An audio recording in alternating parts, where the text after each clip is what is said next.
এসপিতে যদি পাস করে তাই এডিশন এসপি হয়ে যাবে। শেষ করে আমার বাবাই কাকিমা বাবা পড়তে বসো পড়াশোনা করে তারপর বাইরেছে 10 পারছে। মায়ের গায়ে হাত তুলেছিল সুস্মিতা সাহা সেই স্ত্রী, যে বিষয়টি মেনে নিতে পারেনি ছেলে। সেখানে সেই পলাশ সাহা যে নাকি অফিসে যেয়ে নিজের রিভলভার দিয়ে নিজের মাথায় গুলি করে নিজে আত্মহত্যা করে। সেখানে স্ত্রী এমনকি মায়ের মধ্যে দ্বন্দ্ব, ছেলে যেভাবে নিজেকে হত্যার মাধ্যমে সেই আত্মহত্যার মাধ্যমে সেই বিষয়টির সমাপ্তি ঘোষণা করেছে। চিরকুটের ভাষায় সেই বিষয়টি যেভাবে উঠে এসেছে আপনাদের সামনে, সেই সম্পর্কে পরিবারের মানুষের কথা শোনাবো।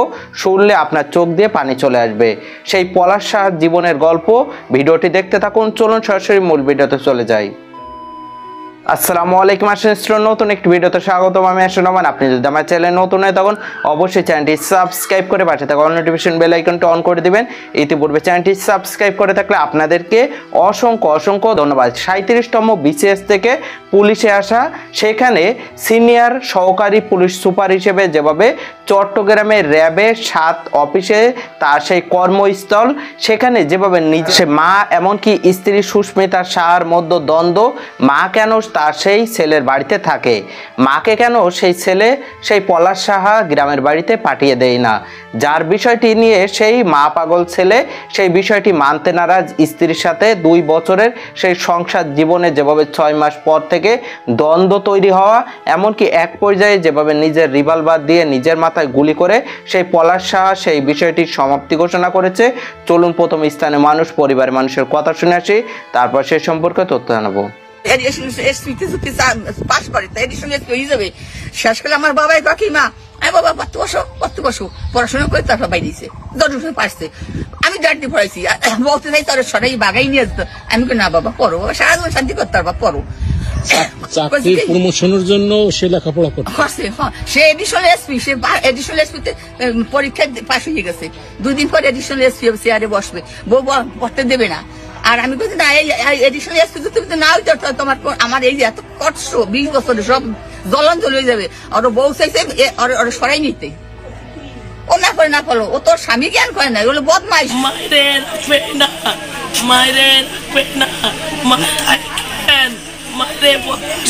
ভালোবাসে এই জন্য তুই তুই তুমি থাকবো করে গেছে।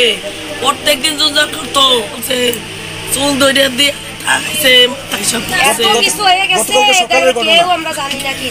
সকালে করছে। আমি পলাশের ফোন, ওর ওয়াইফের ফোন, এগুলো থেকেই অনেক হয়তো তথ্য বের হয়ে আসতে পারে। এগুলো বিশেষ করে হিংসা, মানে শাশুড়ি, এই হচ্ছে তার ব্যাপার। মাকে গ্রামের বাড়িতে রেখে আসো, আমি আর কি হয়েছে, তারপর পলাশকে গলা চাইপে ধরছে।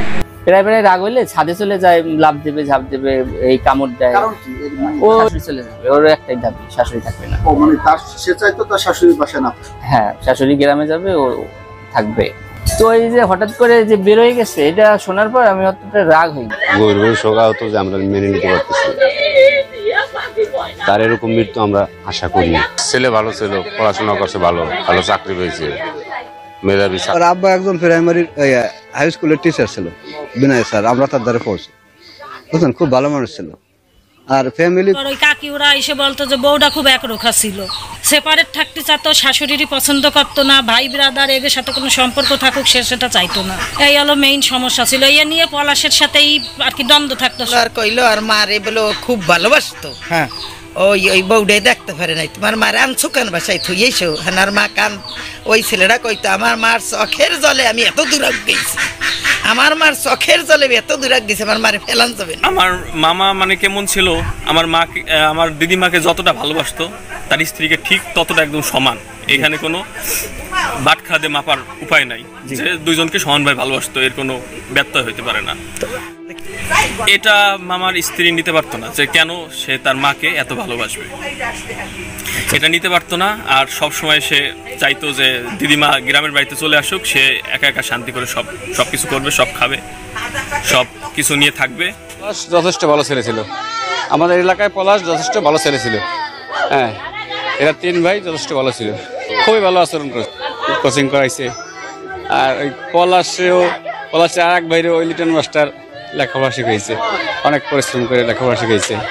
তার মৃত্যুটা আসলে আমরা গভীরভাবে শোকাহত যে আমরা মেনে নিতে পারতেছি না। তার এরকম মৃত্যু আমরা আশা করি না।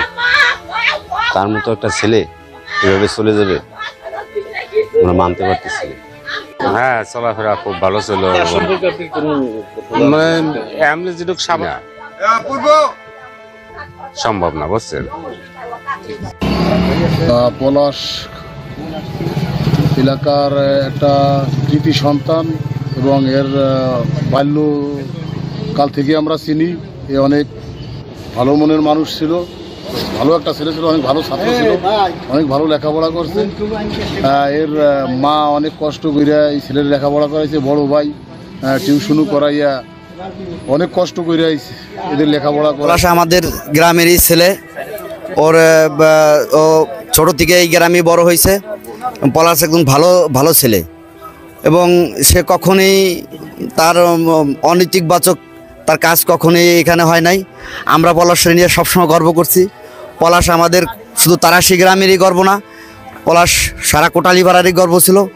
পলাশের এই মৃত্যু আমরা এভাবে কাম্য নাই।